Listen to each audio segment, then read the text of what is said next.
that insight. Please stay with us as we stay on the topic. An Israeli scheme to move hundreds of thousands of already uprooted Palestinians to a so-called humanitarian city in an Israeli military-controlled part of southern Gaza has drawn widespread criticism. However, officials have said that a practical plan has yet to be crafted. Prime Minister Benjamin Netanyahu's government has defended the project. The idea was publicly floated by Defense Minister Israel Katz earlier this month. Katz says that the city to be built on the ruins of Rafah would house 600,000 Palestinians after screening out Hamas members.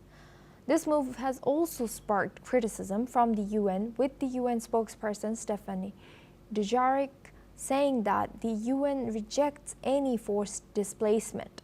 Netanyahu rejected an initial draft as too expensive and ordered a cheaper version. The plan remains in early stages amid widespread international concern.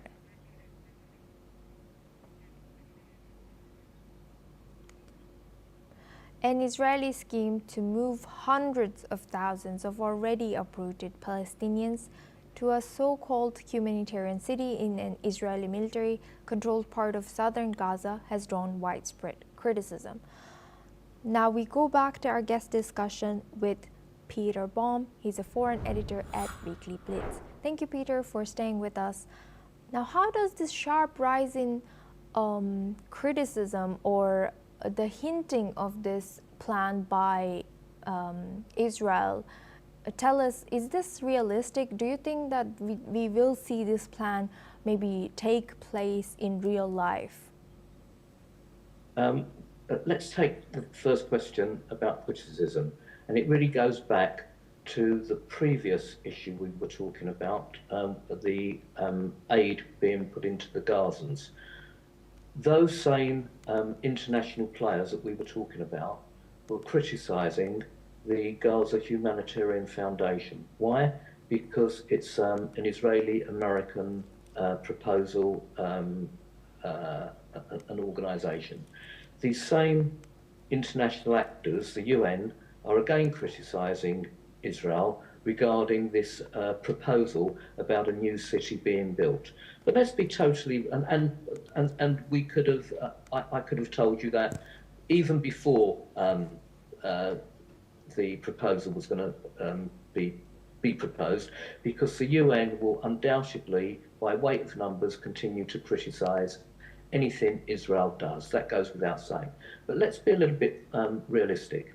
It's clear that Gaza will have to be reconstructed. There is no doubt about that. And I believe that Donald Trump will be the main player during this reconstruction episode. So, where is the money going to come from? Well, I think those previous players that supported the Palestinians will still have a role to play, such as the Qataris, etc. But the Iranians will be out the picture. There will be no Iranian influence in this. So Gaza will definitely have to be reconstructed. Where and how that reconstruction is going to take place will definitely have one significant point to it, and that will be that Israel will no longer tolerate a hostile Palestinian or Gazan entity right on its border as it did before.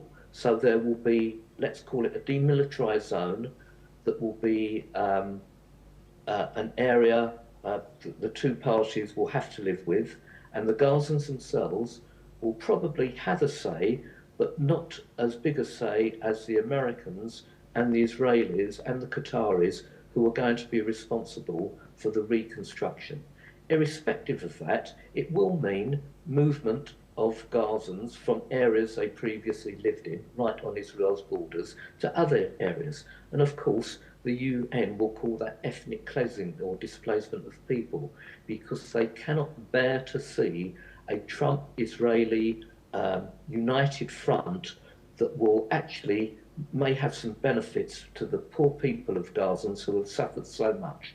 All the UN want to do and the power blocks within the UN want to ensure that Trump and Israel will continue to be demonized, and they're putting the Gazans in the middle of that and using them as their tool to weaponize their perverse ideology.